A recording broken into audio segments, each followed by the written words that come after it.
parle pas toutes les forces spéciales, il faut le dire. Peut-être que les forces spéciales même qui nous ont envoyés ne connaissent même pas leur mission. Parce que nous avons des éléments à l'intérieur qui se demandent même c'est quoi le problème en fait. Donc, ils les ont approchés, voilà. À l'instant, je sais qu'ils sont en train d'essayer de corrompre et tout. Mais bon, nous sommes en ligne avec les hommes. Oui. Et nous savons tout ce qui se passe. Donc, on leur dit seulement, voilà, faut pas rentrer dans le jeu. Et peut-être, voilà, je sais que dans d'autres corps aussi, voilà, j'ai été contacté par des soldats qui se demandent qu'on les ait rassemblés pour aller à Ouagadougou et ils espèrent que c'est pour venir me soutenir. Mais là où je suis au courant, je dis oui, je suis au courant que votre chef de corps va me soutenir. Mais là où je suis pas au courant, ils sont pas capables de dire aux hommes que c'est pour venir contre moi. Donc, quand je dis ça aux hommes, ils disent non. Ils vont pas embarquer derrière ce gars. À l'heure actuelle, qui sont les hommes qui sont déployés ce samedi après-midi dans les rues de Ouagadougou vers la télévision nationale à Ouaga 2000 à Babassi? Les hommes qui sont déployés partout à la télévision vers Babassi, ce sont mes hommes. C'est eux qui contrôlent la ville. C'est nous qui tenons la télévision voilà, vers le rond-point des Martyrs et tout. Et les hélicos qui sont dans l'air? Ça, c'est la base aérienne. Donc, parce que le commandant de l'escadron d'hélicoptères, donc voilà, j'ai essayé même de communiquer avec lui quand j'ai vu décoller les hélicos pour comprendre la logique, mais il n'a pas décroché. Mais j'ai décidé de m'abstenir d'abattre un hélicoptère parce que ça doit nous servir à faire le reste du combat. Ouais. Ce n'est pas le moment de passer à cette escalade. Alors, il y a beaucoup qui sont inquiets et qui disent que des forces burkinabées vont se rentrer dedans. Quel appel vous avez à lancer? Ce que je peux dire, c'est que le combat que nous menons, ce n'est pas une question de pouvoir. Et quand nous venions, ce n'est pas une question de blesser ou encore moins tuer quelqu'un. Si nous voulions, à 5 minutes de combat, nous avions pris et peut-être qu'il serait mort, le président. Mais loin de nous l'idée d'imaginer cette catastrophe. Donc voilà pourquoi nous n'avons pas engagé de force pour attenter à la vie de quelqu'un. Et dans la même logique, nous n'étions pas dans une logique de même le nuire parce qu'on n'a aucun problème personnel avec lui. Le combat que nous menons, c'est pour le Burkina Faso. Il faut aller dans les fins fonds du Burkina pour comprendre certaines choses. Quand vous arrivez, moi je patrouille dans les brousses avec mes hommes. La logistique minimum que nous cherchons ne suit pas. Et quand vous arrivez encore trouver vos populations meurtries, vous imaginez que vous arrivez dans des villages et toutes les feuilles des arbres ont disparu parce que les hommes mangent les feuilles. Les herbes sont mangées. On propose des solutions qui pourraient nous permettre de produire et de protéger ces gens-là. On ne nous écoute pas. On a tellement proposé de solutions et j'ai compris que finalement on fait de la politique au lieu de faire ce que nous devons, c'est pourquoi nous sommes venus. Parce que n'oubliez pas que moi je suis acteur majoritaire de ces événements du 23 et 24 janvier. Alors les gens se demandent quel genre de transition vous allez mettre en place. Est-ce que ce sera une transition militaire ou civile? Ah non, pas militaire, pas forcément militaire. Quand on dit une transition militaire, c'est trop dit. Le communiqué d'hier est assez clair. En attendant des assises qui vont choisir un président. Nous ne sommes pas là pour du pouvoir. Et comme je l'ai dit, je suis dans mon gilet, dans mon casque. L'idée même, c'était de descendre quelque part avec les mêmes hommes que m'ont suivi pour faire un nettoyage. Donc l'idée n'est pas le pouvoir. Ça ne nous intéresse pas ça. Ça empêche de vivre tranquillement, si je peux dire en fait. Mais nous voulons combattre, nous voulons protéger nos populations, nous voulons sortir notre population de cette misère, de ce sous-développement, de cette insécurité. C'est ça le combat. Nous sommes avec les hommes, nous les voyons comment ils tombent souvent pour des minabilités. Et pendant que des chefs sont assis, ils ne se soucient aucunement de l'homme. L'homme, c'est important. Il faut tomber avec lui dans l'herbe, combattre, rouler et comprendre la souffrance que nous endurons. Mais si vous le trouvez dans des débats logistiques mineurs, pendant que les gens sont en train de devenir des milliardaires derrière, c'est cette bourgeoisie de la hiérarchie que nous déplorons aussi. Parce que nous, pourquoi les hommes sont avec nous? C'est parce qu'ils connaissent nos objectifs, ils nous connaissent très bien, ce patriotisme qui nous anime, c'est ça la réalité. Donc partout dans Burkina, dans tous les corps, vous n'allez pas arriver dans un seul corps où vous n'allez pas entendre peut-être parler de moi. Pas parce que je suis le plus gentil ou quoi, parce que je fais le tir avec la plupart. Et on connaît mon attachement à l'homme. Oui. Donc, cette guerre, ce n'est pas vraiment une guerre de pouvoir ou de trucs. Non. En ce moment, les Burkinabés sont beaucoup inquiets, la sous-région aussi. Qu'est-ce que vous pouvez dire pour rassurer les gens? Tout ce que je peux dire, comme je l'ai dit, nous tenons nos positions. Nous n'avons vraiment pas eu l'intention, peut-être que c'était une erreur de nuire au président. Mais voilà qu'il nous a pris pour ennemis. Mais nous allons encore essayer de donner une chance. À défaut de cela, nous serons obligés de lancer un appel à beaucoup de soldats burkinabés qui vont rallier la capitale, ce qui n'est pas forcément bien pour nous. Mais nous pouvons rassurer la population de rester sereine. Nous avons nos plans. Nous avons écrit tout ce que nous voulons. Nous avons des partenaires que nous voulons, avec qui nous voulons travailler. Nous avons tout ce que nous voulons pour pouvoir sortir ce Burkina de cette situation. La CEDEAO a fait ce communiqué hier où elle insiste sur le maintien du calendrier qui a été établi. Est-ce que c'est votre entendement? Oui, peut-être même moins que ce calendrier. Moins que ce calendrier. Quand nous faisons l'estimation, le programme que nous voulons mettre en place, nous n'avons pas besoin de 12 mois même pour passer à plus de 60%. Donc, on n'a pas besoin selon nous de 2 ans pour ça. Donc, le calendrier de la CEDEAO est large même. Parce que vous ne comprenez pas les aspects militaires. C'est des petits problèmes logistiques et des considérations de la valeur humaine. C'est ça le problème. Donc, c'est ce qui nous a amenés ici. Donc, le calendrier de la CEDEAO, ils n'ont pas à s'inquiéter, c'est pas un truc pour... comme je vous dis, c'est pas le pouvoir qui intéresse les gens. Moi, je n'ai pas décidé. J'ai été choisi. Et ça fait 3 semaines de cela que ça bouillonne. Les jeunes officiers comme les soldats, ça bouillonne. J'ai essayé de le dire, attention, attention, attention. La dernière fois, j'ai souffert pour dégoupiller la situation, pour dire aux gens de faire pardon, de ne pas faire quelque chose. Je suis allé le voir. Je suis resté pendant près d'1 semaine à Ouagadougou.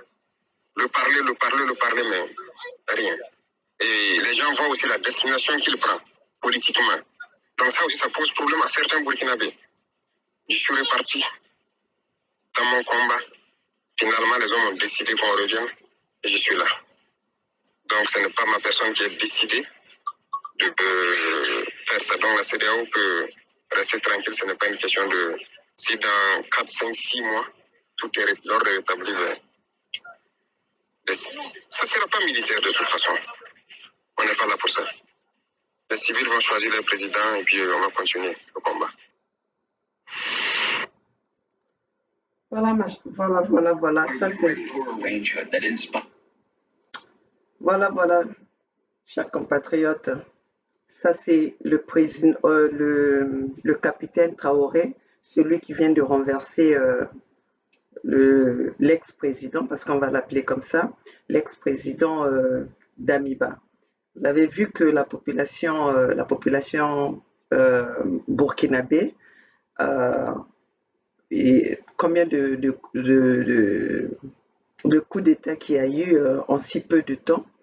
Et quand cela arrive, c'est que la population a besoin d'un changement. Et la population burkinabé s'est retrouvée trahie par les hommes qu'ils ont choisis, les hommes qui veulent être à la tête de ce pays. Le peuple burkinabé, comme le peuple malien, comme nous les peuples congos, nous nous battons pour le patriotisme, c'est-à-dire nous voulons les patriotes à la tête de nos pays. Nous ne voulons pas des gens qui viennent pour servir les intérêts occidentaux. Nous voulons les patriotistes qui vont être là pour les besoins des autochtones, pour les besoins de leur peuple. Aujourd'hui, quand la France se bat, quand la France vient piller chez nous, c'est pour donner le bien-être à son peuple. Quand la junte française ou la junte occidentale, parce qu'on ne va pas appeler seulement la junte française, c'est une junte occidentale. C'est un groupe de gangsters, un groupe de bandits qui se sont mis d'accord pour déstabiliser le monde, pour déstabiliser l'Afrique. Et c'est ce que nous sommes en train de voir aujourd'hui. Mais on avait toujours dit un jour, l'Afrique se réveillera. Et aujourd'hui, c'est l'époque de l'Afrique, l'époque du mouvement des Africains conscients, l'époque, le moment des Africains courageux, les Africains patriotes est arrivé. Mais sauf que les Occidentaux étaient tellement habitués parce que ça fait plus de 1000 ans que les Occidentaux ont ont pris l'Afrique en otage, que les Occidentaux ont fait de l'Afrique leur propriété. Parce que, en fait, ils viennent piller chez nous, ils nous tuent, ils nous massacrent, ils créent des guerres, ils créent des divisions, ils créent des, des litiges entre des tribus, et tout cela, c'était pour mieux s'infiltrer, mieux pénétrer, mieux s'installer dans notre continent, dans nos pays, puisque les nationaux sont en division, puisque les nationaux sont en train de se battre, et eux, pendant ce temps, ils viennent comme les sapeurs-pompiers. Mais aujourd'hui, cela ne marche plus. Cela ne marche plus, mais sauf que les Occidentaux n'arrivent pas à le comprendre, et surtout les Africains. Chers compatriotes, je veux vous dire une chose.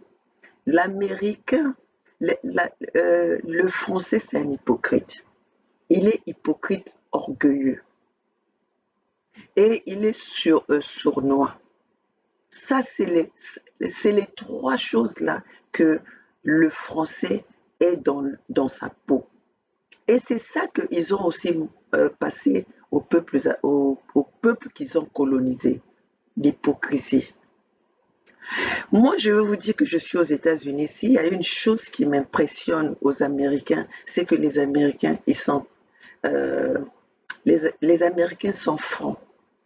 C'est pour ça que vous voyez l'Américain, vous allez voir que nous, en Afrique, ou même les Français, souvent, quand tu regardes quelqu'un dans les yeux, pour eux, c'est un signe de non-respect. Vous voyez bien que nous, quand nos parents nous parlent, on regarde toujours ailleurs, on regarde à gauche, on regarde jamais nos parents dans les yeux. Souvent, quand un enfant te regarde dans les yeux, tu as l'impression que c'est un acte d'impolitesse. Mais la différence avec les Américains, l'Américain, quand il te parle, tu le regardes dans les yeux. Quand vous faites des gestes en regardant de gauche à droite, ou que vous ne regardez pas dans les yeux, tout ce que soit, pour eux aussi, c'est un signe c'est comme si vous ne faites pas attention à ce qu'ils sont en train à ce que la personne est en train de te dire. Donc, même moi, mes enfants, quand je leur parle, oui, vous allez me dire toujours que tu parles toujours de tes enfants. Oui, puisque ce sont les personnes que j'ai élevées, et les personnes qui sont nées ici, qui grandissent ici, et qui grandissent avec la mentalité américaine. Donc, mes enfants, quand je leur parle, moi, je mélange, hein, je prends les bons côtés de tout. Les bons côtés des Américains, les bons côtés des Africains, les bons côtés des Français. Oui, oui, oui, parce que je ne vais pas dire que tout chez les Français, c'est mauvais. Mais ils ont plus la casquette de ce qui est négatif. De ce qui est négatif. Donc, les Américains, ils sont différents. Quand ils te parlent, il faut que tu leur regardes dans les yeux. Donc, vous regardez, et vous savez que même le regard que tu donnes à la personne, ta façon, même la façon que tes yeux bougent,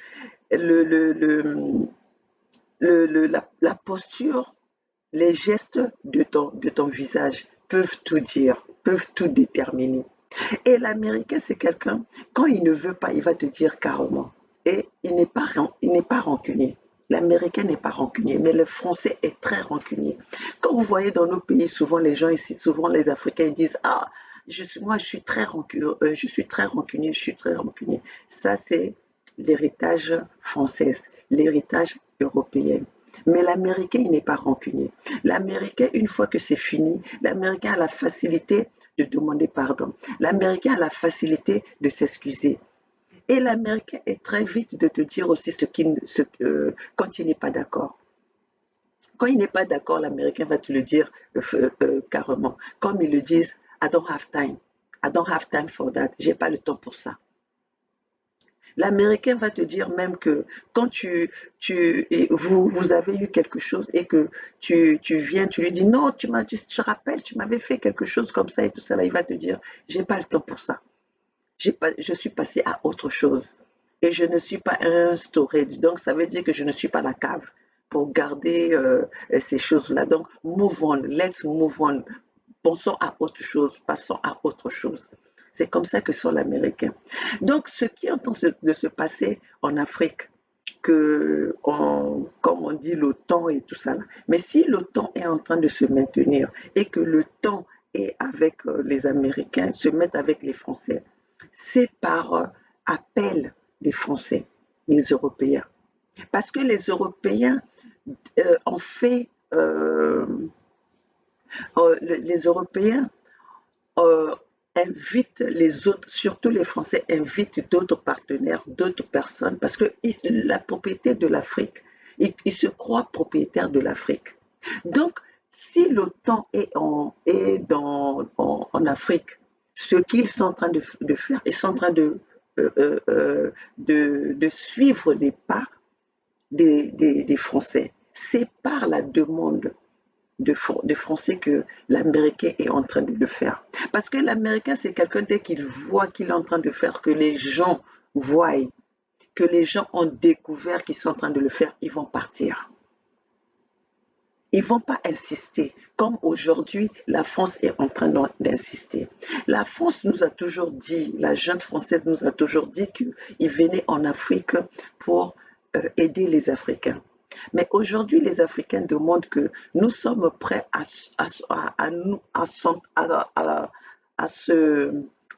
céder soi-même. Nous sommes prêts à prendre soin de nous. Mais pourquoi est-ce que les Français insistent? Prenons maintenant ce cas du coup d'État au Burkina Faso. Le coup d'État est arrivé au Burkina Faso. Vous avez entendu comment ce capitaine explique. Nous avons vu comment les populations burkinabées étaient déçues. Et nous avons vu le basculement du colonel Damiba vers les Occidentaux. Damiba a même quitté son uniforme juste pour satisfaire les intérêts des Occidentaux. Pendant que dans son pays, les choses n'étaient pas encore au point. Pendant que dans son pays, les patriotes, la population en train d'attendre quelque chose d'autre. Et même lui-même, monsieur le Damiba, il a bien dit, ceux qui ne sont pas d'accord, si les gens ne sont pas d'accord, ils n'ont qu'à faire un coup d'État. Mais aujourd'hui, c'est la réponse du peuple par rapport à ses propres dires. Les peuples ne sont pas d'accord et les peuples ont manifesté et les peuples ont demandé à ce colonel et à ce capitaine de prendre les choses en main. Et ce capitaine est en train de nous expliquer qu'il a fait ça par la demande des peuples. Les peuples sont en train de souffrir. Il est sur le terrain. Différemment de l'Afrique centrale, parce que nous, au Congo, au Congo-Brazzaville et en RDC, nous n'avons plus une armée patriotique. Les hommes dans l'armée patriotique au Congo-Brazzaville et en RDC n'existent pas. Parce que déjà en RDC, c'est pas dans l'armée, c'est pas les Aïros, ce sont les Rwandais. Et ça, c'était par la préparation, ça a été préparé depuis des années. Ça a été préparé depuis des années que les Rwandais devaient prendre le contrôle du Zaïre. Et aujourd'hui, ils sont en train de migrer vers le Congo-Brazzaville et en RCA. Et ça va pas s'arrêter, ça va pas s'arrêter là. Donc la mission des Occidentaux, c'est de déstabiliser l'Afrique centrale par de donner, ils sont en train de passer le flambeau de la déstabilisation de l'Afrique centrale au Rwandais. Parce que sinon, on ne peut pas comprendre comment est-ce que le Rwanda, un petit pays, vous allez voir, entre la RDC et le Rwanda, c'est un tout petit pays. À peine on peut voir le Rwanda. À peine on peut voir le Rwanda. Et c'est le Rwanda qui est en train de déstabiliser un pays comme le Zaïre. Un pays, le Zaïre, je pense que c'est le continent le plus grand et riche en Afrique. Après le Nigeria, je pense, hein, si je ne me trompe pas. Le Zaïre, c'est un pays très, très riche en sous-sol. Le Zaïre ne manque de rien dans son sous-sol. Mais comment est-ce qu'un pays qui a toute cette richesse, c'est le pays qui vit dans la pire de pauvreté jamais trouvée au monde? Comment est-ce qu'on peut concevoir ça? Et je vais vous dire une chose, il y a un pays qui vit dans cette pauvreté, dont la population n'arrive pas à manger à sa faim. Et l'armée manque de tout. Un militaire au Zaïre ne gagne même pas 100 $. Mais pendant ce temps, le président le président de la République ne connaît même pas son salaire. Donc son salaire est multiplié par 1 million. 1 $ multiplié par 1 million. Donc un président dans sa population souffre, mais il commence d'abord par se servir pendant que le peuple est en train de souffrir.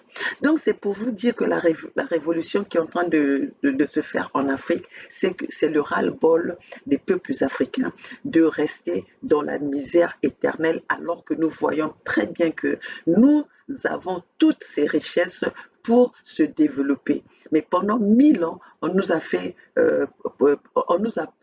poireauter. On nous a fait croire que on était les pays en voie de développement. 1000 ans, nous sommes qu'en voie de développement.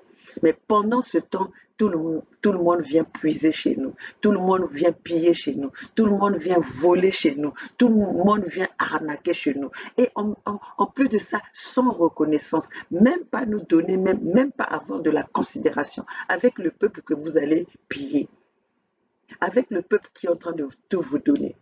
Donc vraiment, mes chers compatriotes, cette guerre, c'est une guerre de communication. Parce que s'il n'y avait pas la communication, là où je vous parle, ni Assimi Goïta, ni le président de l'Afrique centrafricaine, ni le président ni le capitaine Traoré seraient encore en vie. La France, la junte française, allait faire l'assaut comme ils avaient fait en Côte d'Ivoire. Mais cette guerre de communication, les réseaux sociaux nous permettent de communiquer et de donner l'information à nos peuples partout où ils sont au monde pour communiquer cela. Vous savez que ce n'est pas facile quand on vous attrape déjà que vous êtes un voleur et aller voler sans vraiment craindre. Parce qu'avant, la France le faisait parce qu'il se cachait derrière des individus, derrière des nationaux, derrière des autochtones. Mais maintenant, nous savons très bien que les autochtones veulent se débarrasser de cet impérialisme qui nous a rien rapporté. Si ce n'est pas la misère, si ce n'est pas l'humiliation, parce que les Occidentaux nous ont humiliés. Parce qu'aujourd'hui, ce que nous voyons en Afrique, c'est impensable. Et je ne pense même pas que si les peuples occidentaux étaient au courant de ce que leur gouvernement impose à nos peuples en Afrique, je ne pense pas que même les peuples occidentaux seraient d'accord pour ça. Parce que oui, les pauvres, les simples peuples aujourd'hui veulent vivre en harmonie avec d'autres peuples, veulent vivre en harmonie et en respectant les autres peuples. Mais sauf que leur gouvernement les ment en utilisant leurs médias instrumentalisés, leurs médias mensongers, les informations mensongères. Donc aujourd'hui, nous sommes en train de faire un travail très très important.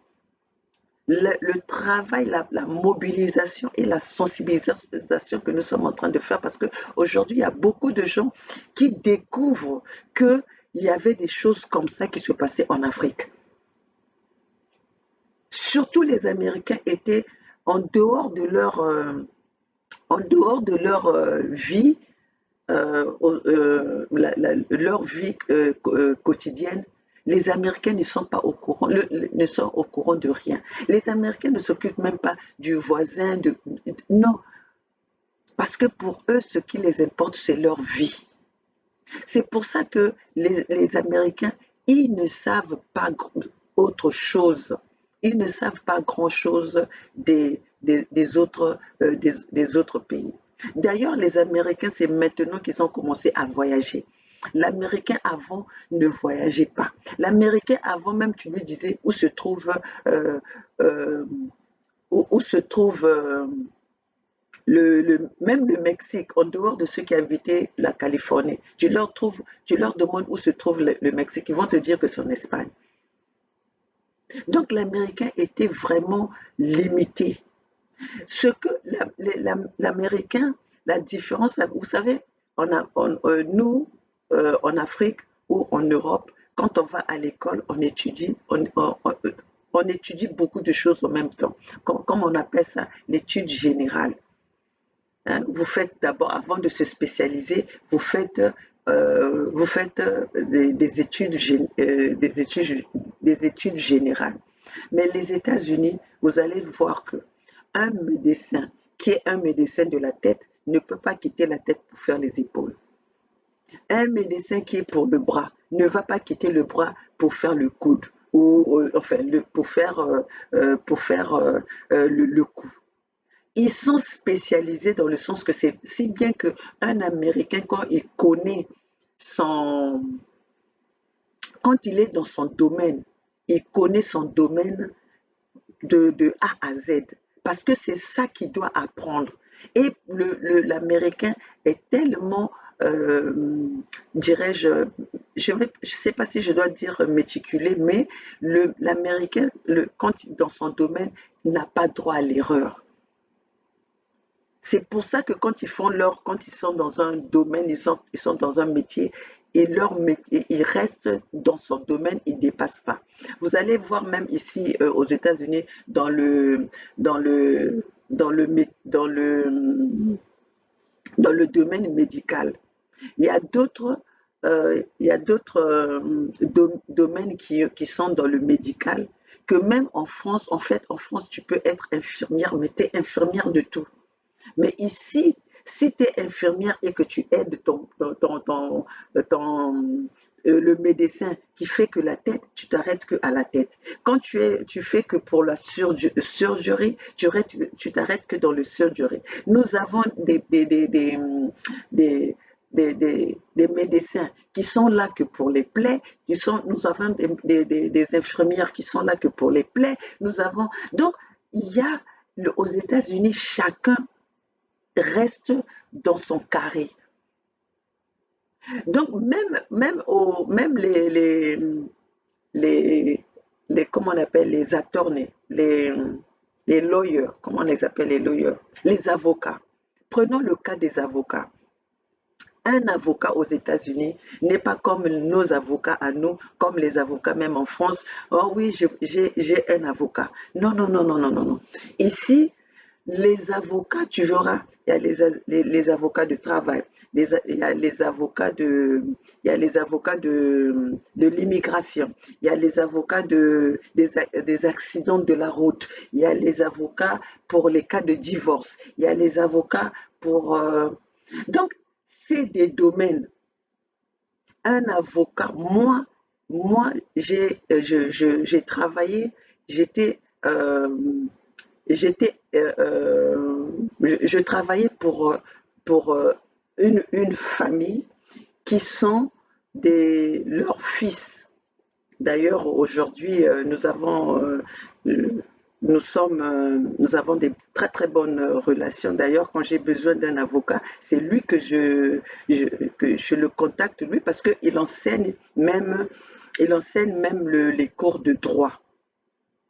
il enseigne des cours de droit, c'est quelqu'un qui a, ils sont billionnaires, hein, pour le dire. C'est un billionnaire. Ils ont beaucoup d'argent, mais très très simple, hein, très très simple. Mais quand j'ai besoin d'un avocat ou j'ai besoin d'un conseil, je l'appelle lui. Mais je veux vous dire, il enseigne le droit. Lui-même, il est avocat. Mais il reste dans son cadre. Quand je lui demande un avocat, il me dit toujours, Olga, attends, je vais appeler un ami à moi, je vais appeler telle personne qui est dans ce domaine-là parce que je ne m'y connais pas. Je ne m'y connais pas. Pour vous dire à quel point où, des fois, je suis même étonnée, je dis, mais c'est pas possible. Comment ça se fait-il que...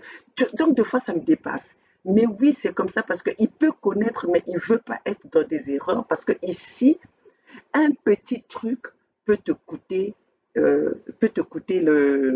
la punition, la sanction. Donc, chacun ne dépasse pas. J'ai même ici, avec mon voisin ici, qui est un avocat de famille, c'est-à-dire avocat de cas de divorce, tout ça, là, le problème des divorces et tout. Quand j'ai besoin aussi d'un médecin, de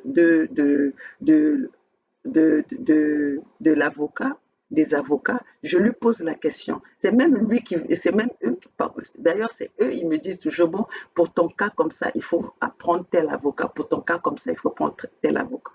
Donc là, même dernièrement, là où je vous parle, j'ai un cas avec une compagnie. Le mois prochain, je vais être à la cour. Et comme je sais que j'ai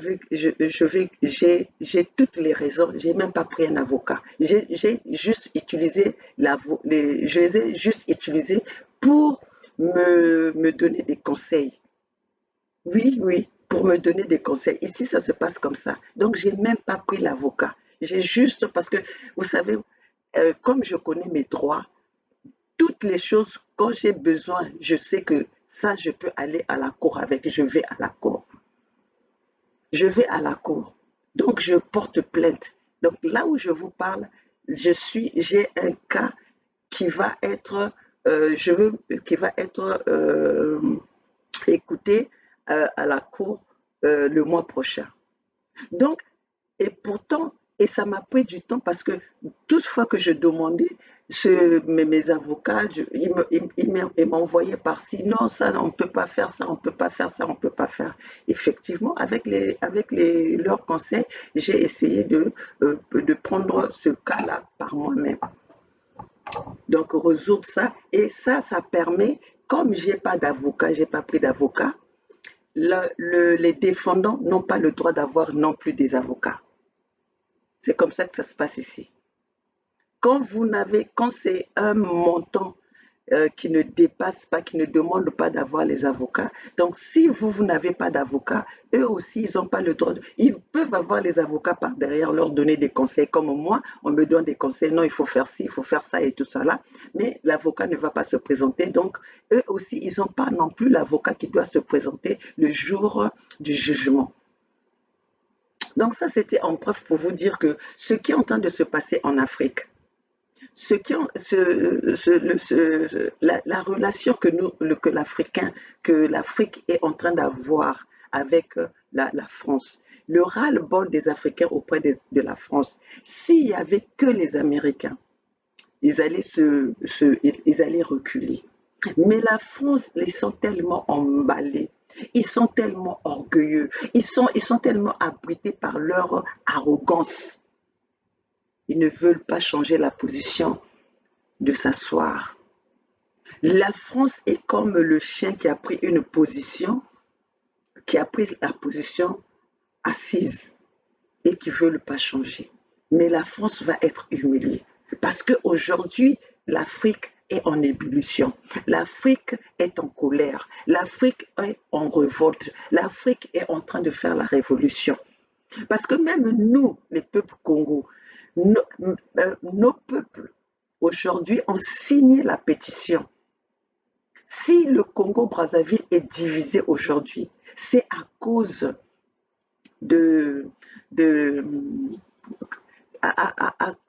à cause de ce qui se passe au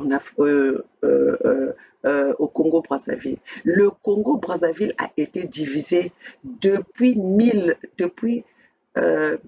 l'arrivée de Denis Sassou Nguesso. Et Denis Sassou Nguesso avait été préparé depuis... parce que ça fait plus de 50 ans que Denis Sassou Nguesso est, est en politique et occupe les, occupe les, les positions de... Comment ça s'appelle? Occupe les rôles à haut niveau au Congo-Brazzaville. Donc, Denis Sassou Nguesso avait été déjà préparé depuis longtemps, comme aujourd'hui quand on parle de Bazoum. En fait, les Français, qu'est-ce qu'ils font? Ils sont comme l'aigle. Ils regardent loin, ils vont dépêcher quelqu'un qui est très faible, qui vont dissimuler dans les populations autochtones, et cette personne, ils vont l'entretenir, ils vont le préparer, l'emmener à l'école, le préparer ceci, et cette personne devient noire, devient africain, national, je ne vais pas dire patriote, donc parmi les habitants de ce pays. Et voilà, on va le propulser, on va lui donner tous les moyens possibles pour aller de l'avant, et après, on va le sortir, comme quoi il devient il va occuper les postes importants, il va occuper les positions importantes dans votre pays, et à un moment donné, ils vont l'emmener au pouvoir. Et quand il l'emmène au pouvoir, cette personne sait déjà qu'il est là pour les intérêts des Occidentaux. Denis Sassou Nguesso au Congo-Brazzaville, il a fait un coup d'État. Il n'a jamais gagné des élections. Comme Ouattara, ils n'ont jamais gagné des élections. Mais leur coup d'État est consommable par rapport aux Français, par rapport aux Occidentaux. On ne sait même pas, en plus de ça, eux, leur coup d'État, ils le font, ils tuent. Donc, il y a les morts d'hommes, il y a des assassinats, il y a des massacres, mais c'est consommable, c'est normal. Mais comme cela avant ne se voyait pas, personne ne pouvait en parler. Aujourd'hui, en RDC, avec tous les morts, 2 millions de morts, mais ce qui importe les Occidentaux, c'est venir parler des élections, des prochaines élections. Et pendant ce temps, Félix sait que son pays est occupé. Son pays, nous sommes en train de vivre la balkanisation de l'Afrique centrale, passant par la RDC. Mais le Félix, cela ne l'importe pas, c'est les élections. Est-ce que vous avez vu Poutine aujourd'hui et Zelensky? Est-ce que ces gens-là peuvent s'asseoir ensemble tout pendant que les problèmes de leur pays ne sont pas réglés? Mais c'est ce que nous avons vu, Félix et le Rwandais Kagame. Kagame, c'est le génocidaire. Kagame, c'est le criminel. Oui, on ne va pas se le cacher. Kagame, c'est un criminel, c'est un génocidaire. Le génocide de Tutsi. Denis Sassou Nguesso, c'est un criminel, un génocidaire. Les génocides de Poul et les disparus de Beach. Ouattara, c'est un criminel. Parce qu'il est arrivé là-bas, nous avons tous vu comment est-ce qu'ils ont tué les Ivoiriens. Comment est-ce qu'ils ont déstabilisé Gbagbo. Mais tout cela avant était impossible que les peuples puissent le savoir. Ils changeaient l'histoire. Ils changeaient l'histoire, et nous, pendant ce temps, on était là, on accusait d'autres personnes. Parce que même moi-même, maman Olga qui vous parle, au temps où il y a eu la déstabilisation de la Côte d'Ivoire, J'en voulais aussi à Gbagbo parce que je croyais que c'était la faute de Gbagbo. Donc voilà que du président Gbagbo, voilà qu'aujourd'hui nous sommes au courant de ce qui se passe. Mais grâce à quoi? C'est parce que grâce aux réseaux sociaux, parce qu'avant on n'avait que l'information qu'on venait nous vendre, qu'on venait nous livrer dans les médias, euh, les médias occidentaux, les médias instrumentalisés. C'est pour ça que vous voyez sur quoi vous voyez Macron a la rage de déstabiliser, met des sommes énormes pour, attaquer les personnes comme nous autres. Et moi, je vous dis que ça fait un moment, parce que je suis aux États-Unis, sachant que si on ne peut pas fermer ma chaîne sans cause, donc ils l'ont bloqué d'une façon où je ne peux pas avoir, des gens ne peuvent pas accéder à ma chaîne facilement. Donc il faut que ça soit distribué par d'autres personnes interposées. De surcroît, je demande au peuple Congo, à tous ces peuples Congo qui ont signé la pétition, aux peuples africains, soutenez notre lutte. Notre lutte, c'est une lutte patriotique. Notre lutte, c'est une lutte pour la souveraineté de nos peuples. La lutte de la Fédération Congo, c'est pour protéger nos territoires, protéger nos peuples qu'on a tant massacrés par Denis Sassou Nguesso, par la demande de ses maîtres. Dernièrement, pour les élections présidentielles au Congo-Brazzaville, Denis Sassou Nguesso a assassiné le Guy Parfait Kolela qui est enterré loin des membres de son parti. Il a été enterré en France à la va-vite, sans cérémonie, alors que c'est un président de parti, un parti qui est vraiment qui, qui avait vraiment beaucoup de membres, qui était un parti très important au Congo-Brazzaville. Mais on l'a enterré loin de sa famille, sans même que ses enfants puissent assister à ces funérailles. Tout cela parce que la France a voulu dissimuler la vérité. La France n'a pas voulu que les peuples, les gens sachent à quoi, euh, euh, de quoi est mort, ou ils ont voulu dissimuler qu'il n'y ait pas de manifestation. Donc, ce monsieur Guy Parfait Kolela a été enterré en France alors qu'il était mort au Congo-Brazzaville. Regardez, hein, pendant la Covid, Guy Parfait Kolela est mort à Brazzaville. On a transporté son corps, on a rapatrié son corps en France pour quelqu'un qui habitait à Brazzaville. On a rapatrié son corps sans vie en France pour l'enterrer loin de Brazzaville, juste pour éviter la manifestation. Donc ça, c'était l'occasion où les peuples Congo devaient manifester. Mais pour éviter cela, la France a préféré l'emmener dans un mensonge en disant qu'il était dans le coma, alors qu'il était déjà mort au Congo-Brazzaville.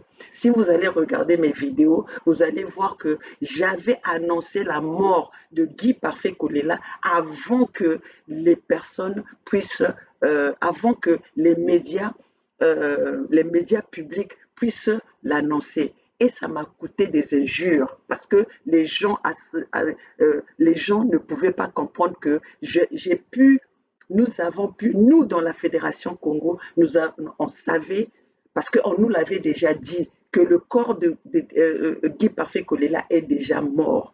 Et vous allez regarder pendant le Mbongi, dans une interview, que Bernard Pungui et le frère Guy Gervais Birangui, sur la chaîne de notre frère Edim Kaye, Et c'est à ce moment, ils avaient eu eux aussi la même nouvelle. Mais comme ils étaient sur la chaîne, ils étaient en train d'intervenir, ils n'avaient pas la certitude de l'information.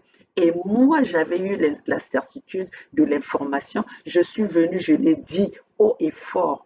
Et ça m'a coûté la division. Il y a eu des gens qui sont venus qui m'ont insulté pour me dire que je disais du mensonge. Mais tout ce que je veux dire que moi, maman Olga, quand j'apporte l'information, c'est que je l'ai vérifié.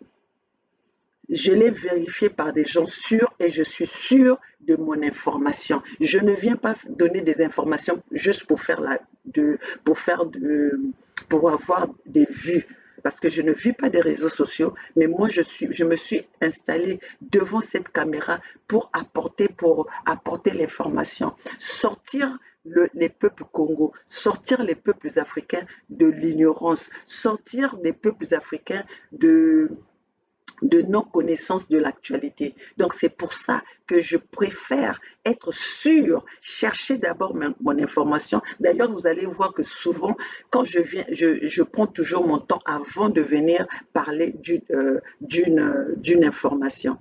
Donc, quand même je dis breaking news, ça veut dire que je suis déjà sûr de cette information.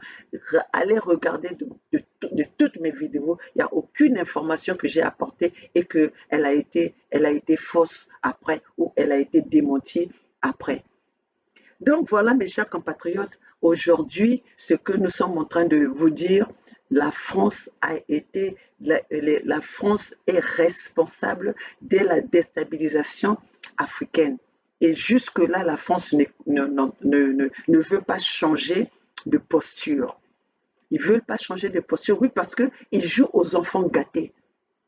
La France, c'est un enfant gâté. Elle a été tellement gâtée par la patience, par la passivité des peuples africains, par la patience des peuples africains. Tout ce que les Africains ont tout donné à la France. Là, les Africains ont donné leur âme à cette puissance coloniale.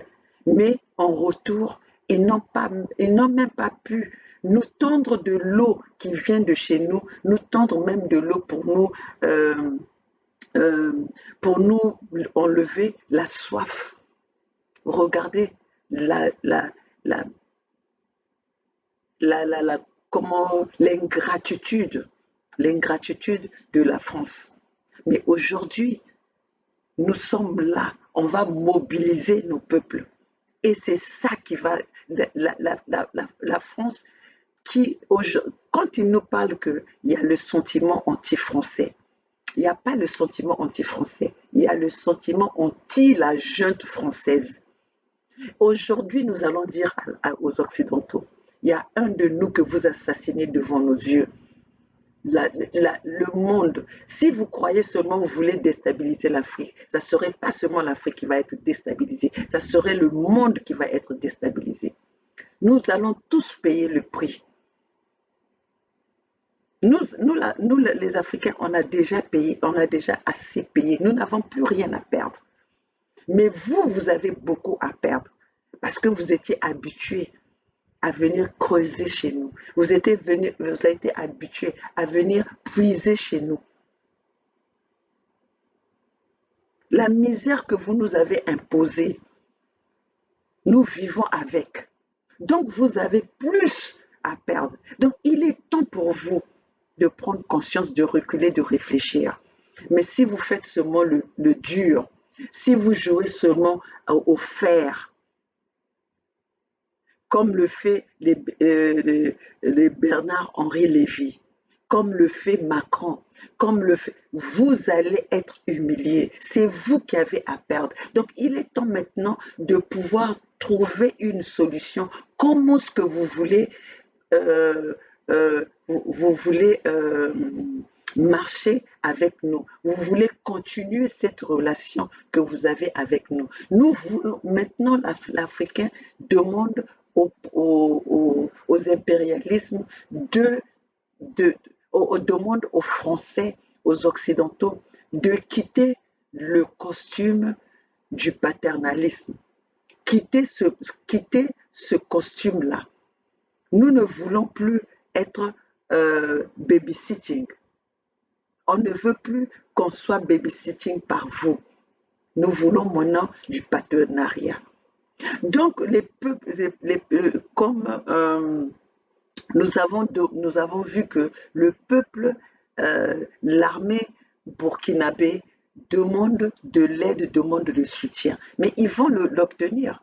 Ils vont l'obtenir parce que aujourd'hui, vous qui pensez que vous allez déstabiliser l'Afrique sans pourtant que nous puissions agir, nous allons agir. Parce que les Burkinabés aujourd'hui ne sont pas seuls, les Maliens ne sont pas seuls, les Centrafricains ne sont pas seuls. Le peuple africain est debout. Et pour ça, avant de finir, je vais vous passer notre Mama Africa, la Mama Aïcha Koné. Allons un peu, parce qu'aujourd'hui nous sommes dimanche, avant que j'aille. Maman Aïcha Koné.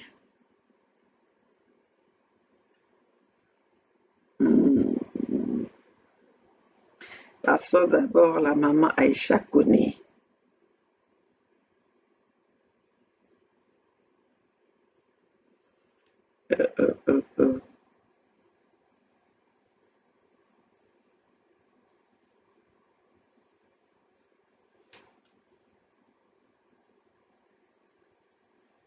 Un peu de ça.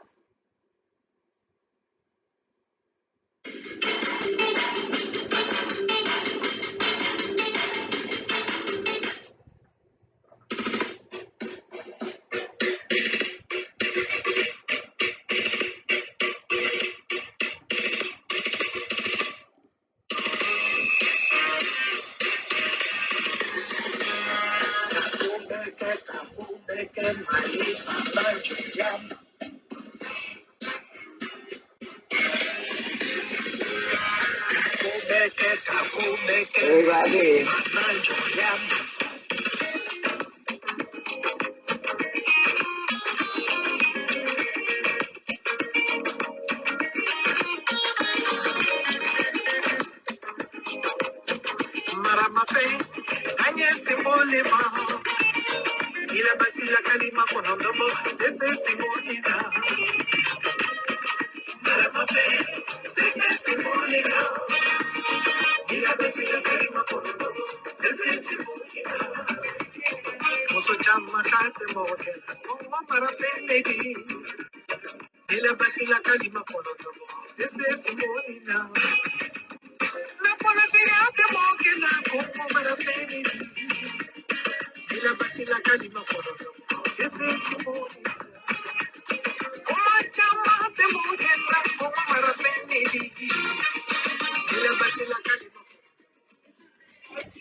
Cette chanson,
Voilà, chers compatriotes.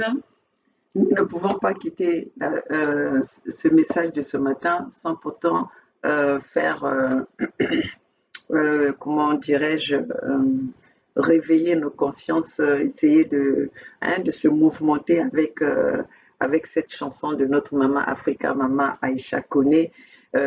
La faute. Tout Africain patriote doit se retrouver dans cette chanson parce qu'aujourd'hui, nous avons notre exemple de la lutte vers la libération de l'Afrique par Assimi Goïta. Donc nous sommes tous en train de soutenir le combat d'Assimi Goïta, mais je demande aux autres peuples, n'oubliez pas qu'il y a d'autres Assimi Goïta comme nous dans la Fédération Congo qui menons le combat que mène Assimi Goïta.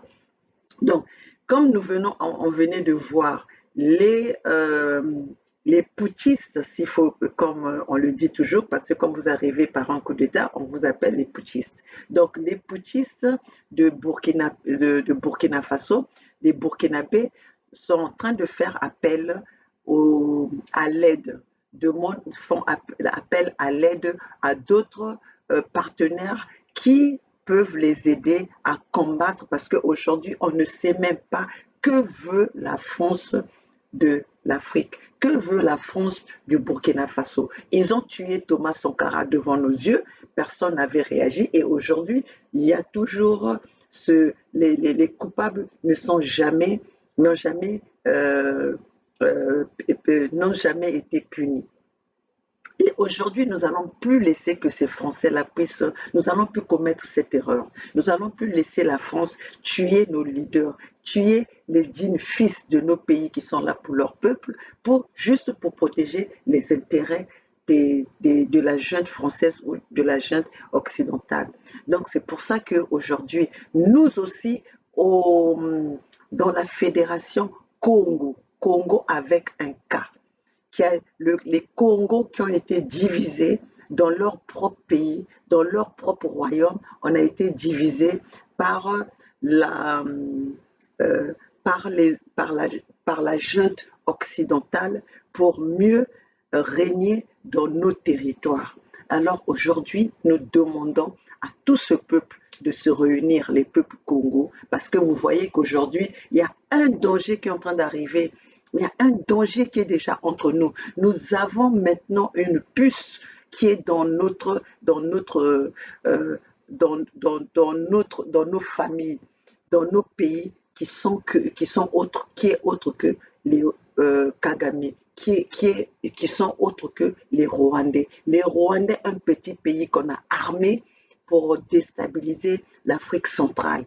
Et dans le Sahel, on a choisi les Bazoum, on a choisi comment le président de Bissau, là, le marionnette, là, hein, le robot, hein, qu'on a choisi pour déstabiliser le Sahel. Maintenant, l'Afrique, les Africains, nous devons tous, les Africains patriotiques, prenons notre destin en main. On est là pour sauver notre patrie, on est là pour sauver notre matrie, on est là pour sauver nos peuples. Seule la lutte libère. Vive la Fédération Congo et vive toute la famille Congo.